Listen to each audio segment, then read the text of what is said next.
Good afternoon from Highlands. Welcome to my video. Now, don't be fooled by the background behind me because Highlands are not all like this, and I will show some of the photos and videos that I took while I was on the bus coming here. So stick around and we'll explore Highlands together. And I'm sorry, I am on a busy road, but I just couldn't resist this background. So they're slowly mining away a lot of these limestone casts. I'm on the bus on the way to Highlands, just out of Epal. So the scenery was actually really beautiful for most of the trip. Beautiful tea plantations, very rural, and yeah, just lovely and green. And even though I was on the bus, I knew it was getting cooler outside. Sadly though, I started seeing these huge sheets of plastic. Oh, it was horrific, and I'll probably show you more later in the video. As we came nearer to my destination of Tanaraja, the scenery changed. It was all just towns, and it was just squeezed in between the hills and the highway.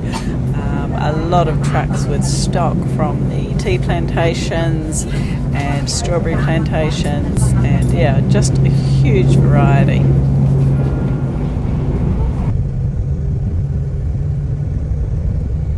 Well, good morning from the Highlands. So up early again this morning and got picked up by this vehicle. We're doing a bit of a nature walk. So funnily enough, I'm with 7 others. That's how many fit into this vehicle. And they all happen to be Germans. So we're getting a little bit of a good morning presentation.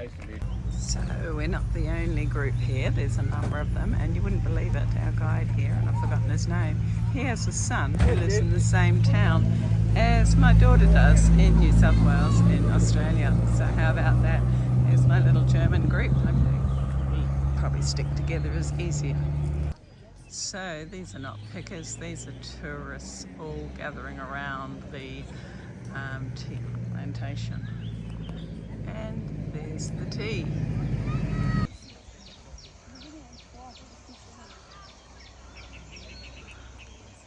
And there's the beautiful Highlands looking down through the tea plantations. It must have looked like this many years ago, perhaps 40 or 50 years ago. But now, unfortunately, there's a lot of buildings and a lot of plastic.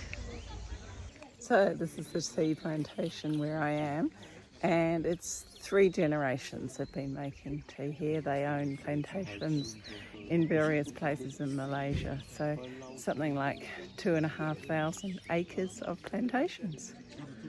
So this is inside the van. The oldies are in the back. We've got the bench seats, and the young ones are down the front.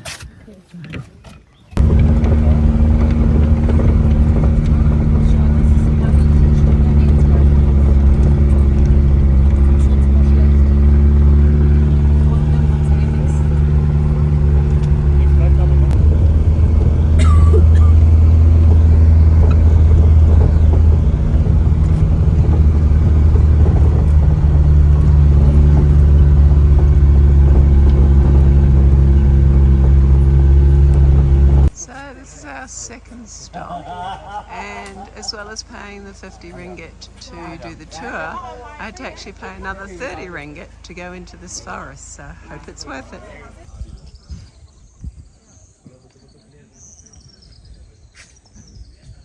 It's a little bit cooler up here, not too bad. I did wonder this morning, put on a couple of extra layers. For the meat, they will be stuffed, they will be wrapped to keep inside. So he's telling us that they used to use these leaves to store the meat inside. Yeah, and hence the name Mossy Forest, because of all the moss, because it's up in the rain clouds for most of the time. So there's pitcher plants here, much like in the Borneo rainforest. However, these are quite different. They're really deep. So I'm really lucky this morning. It's a beautiful morning. the sun's out. All I can see is clouds at the moment, but it's just perfect for wandering in the mossy forest. I hope you're enjoying it as much as I am.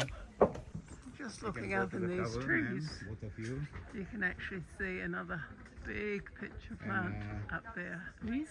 The tower can go up. After that, if you want to go, you can go. So there we go, we're at 2,000 metres, bang on. And I'm going to go up the tower, so be up a little higher. So we're actually on the border of two different states. Pahing is one direction, and Perak, where Ipoh is in the other direction. And there we go, there's the view from the top of the tower.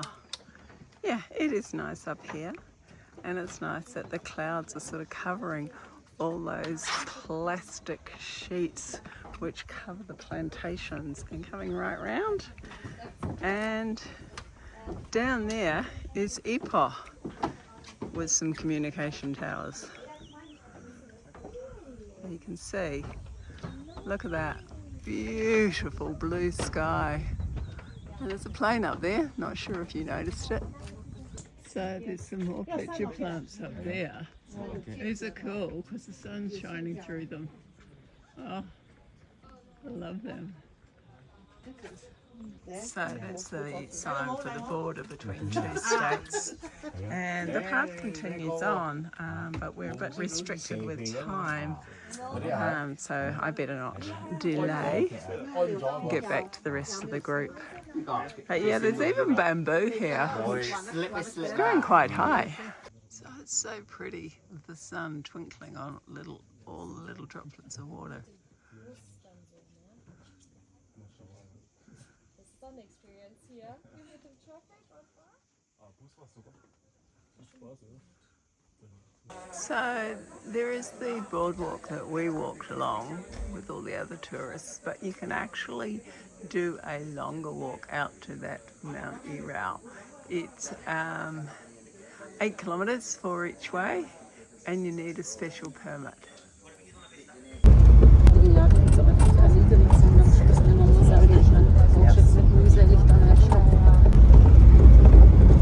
So we're on another part of the same tour, and this time we've been delivered to the BOH tea factory, and our driver's dropped us off, and we're going to have a guided tour here.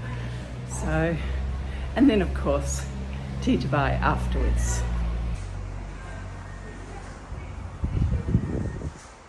And this is the tea company that owns the plantation that we stopped and looked at first thing.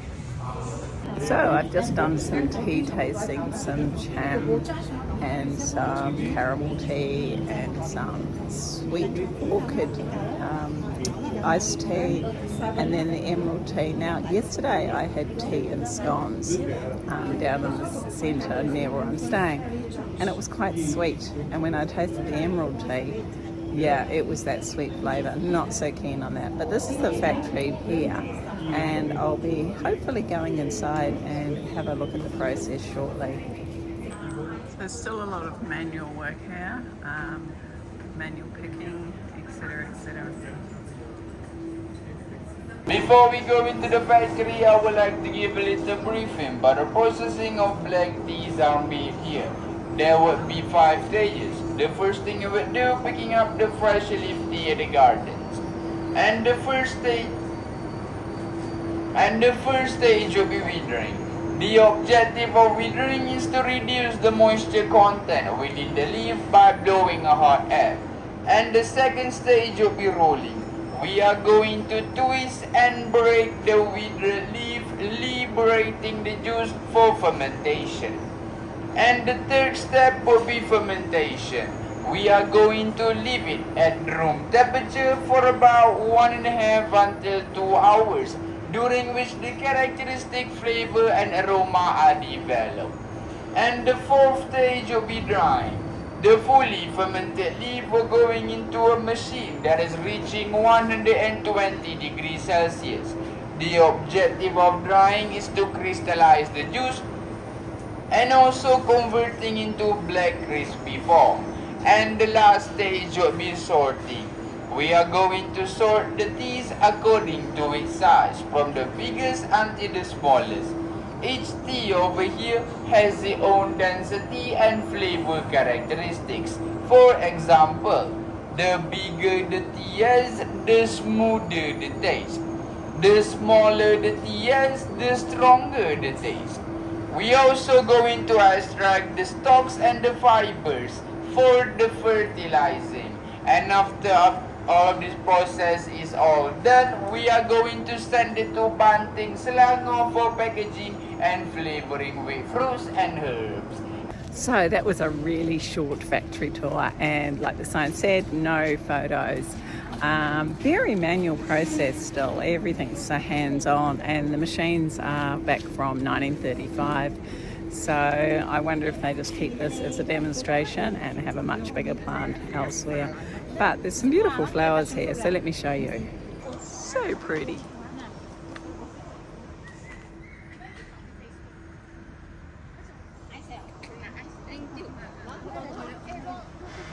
So I noticed when we were driving in the Jeep that there was this kite in the tree. I don't know if it's to scare off birds or just someone's been flying the kite and it got caught. But this is all part of the Boh tea plantation. And up over there, they've got a cafe. And they also, within the building, they've got a shop. And of course, lots of free samples, which I think I've already mentioned. So here's some tea bushes that have been pruned right back. And you can see that they're fairly old. Look at all the moss on them. And apparently in China, they've got some tea bushes that are 1,000 years old, whereas these are just hundreds, I think. So this is so beautiful here. And you will have already seen footage in this video of what it's like nearer to the industrial hub, the tourist hub of Cameron Highlands. It's just such a shame that they're not thinking of the environment. And our guide was telling us that Boh actually housed all their workers. So I think those are the working people's quarters over there, and they also have churches, mosques, etc. for no matter what religion. So apparently most of the employees here are from Bangladesh, although I was just talking to the guide that took our tour. He's a nice young guy actually. He's been here for a year and he's from Langkawi. Like a lot of people know Langkawi, it's an island northern Malaysia right by the border of Thailand. So my last stop on this little tour is to a strawberry farm. Now strawberries didn't originally grow here, they were introduced by the British as a little bit of a delicacy, a reminder of home. So like in Australia, they used to grow strawberries in the ground, however now they don't. It's gone through a few stages. So for a while they were growing them on walls and nutrients would drip through the wall, produce a strawberry. Now the strawberries are all hydroponic and they're not exported to anywhere, they're just for the local tourist market. So let's go have a look, hey? And they're hydroponic, but they also use the coconut husks. So there, it's coconut husks, and it's actually grown a bit of moss. And the strawberries actually don't look too bad. For Malay prices, they're actually very expensive. So that's where you see all this plastic covering, which is slowly disintegrating. And here you can see all the piping. That's still hydroponic. So there's an aerial view of the plastic. It's awful.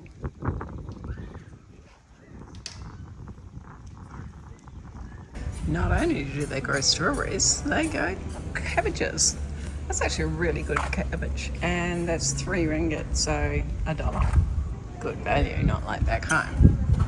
So the Cameron Highlands are not just all about tea and strawberry farms, they're also about waterfalls. So I've just come down to this parrot falls to have a look. I'm not going to do any strenuous hiking here, although I could. I was just talking to a girl who's been hiking here for 6 days, because from coming down Mount Kinabalu, now that's over a week ago now, my knee is still sore, and so I don't want to exacerbate the problem. So I'm just going to take it easy and hopefully not find anything too strenuous on the way to this waterfall. So come on, let's go and have a look.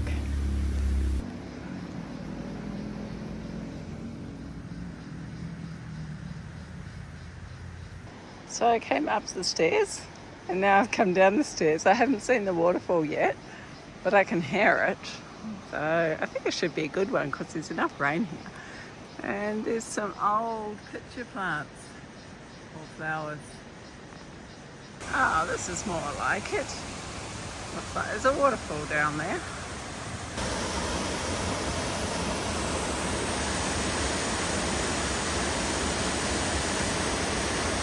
So once again, I'm relying on organic maps, which is great for showing me all the little tracks that I can go on. So I found a track that I can loop back without having to go back up the stairs. So that's pretty handy. And it's just, yeah, it's paved, but I don't mind. Saves my knee. So I'll just show you this down on next to the path where I'm walking.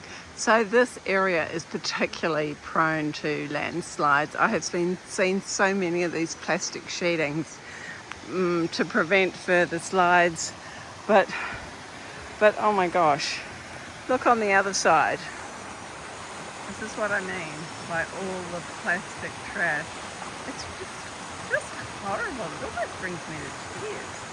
It's a total disregard for our environment. Well, the thought's there. Trouble is it's not put into action. So I've come down to another set of falls. I'm only like, I don't know, I guess 20 minutes from the town centre, where I've sort of been buying snacks and eating food, and also nice scones with jam and cream. But yeah, I'm going to have a look at these Robinson Falls. So people do use the trash tin. I actually didn't stop to show you that. I actually stopped to show you the path. So the path is actually pretty good. I actually feel safer walking on the dirt than I do on the concrete pavers, because they do get quite slippery and I don't want any more falls.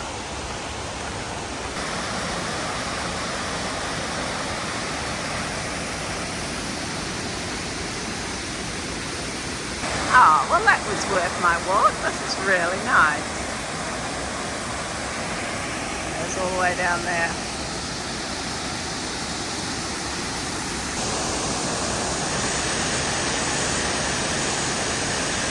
So just in case you're thinking of coming to Malaysia and coming to the Cameron Highlands, I just thought I'd point out that the area I'm staying in is Tanah Rata. So that's an area within the Cameron Highlands. So yeah, everything seems to be here, and it's near to the bus depot, so that's why I chose it. This seems a pretty good place to finish my video on Cameron Highlands. So I'm sitting on a bus and I'm heading off to Kuala Lumpur, commonly known as KL. So Cameron Highlands was definitely a variety. Some quite confronting, as you will have seen in the video, some just stunningly beautiful. So if you should come here with an open mind. But for now, thanks for watching, and until next time, bye for now.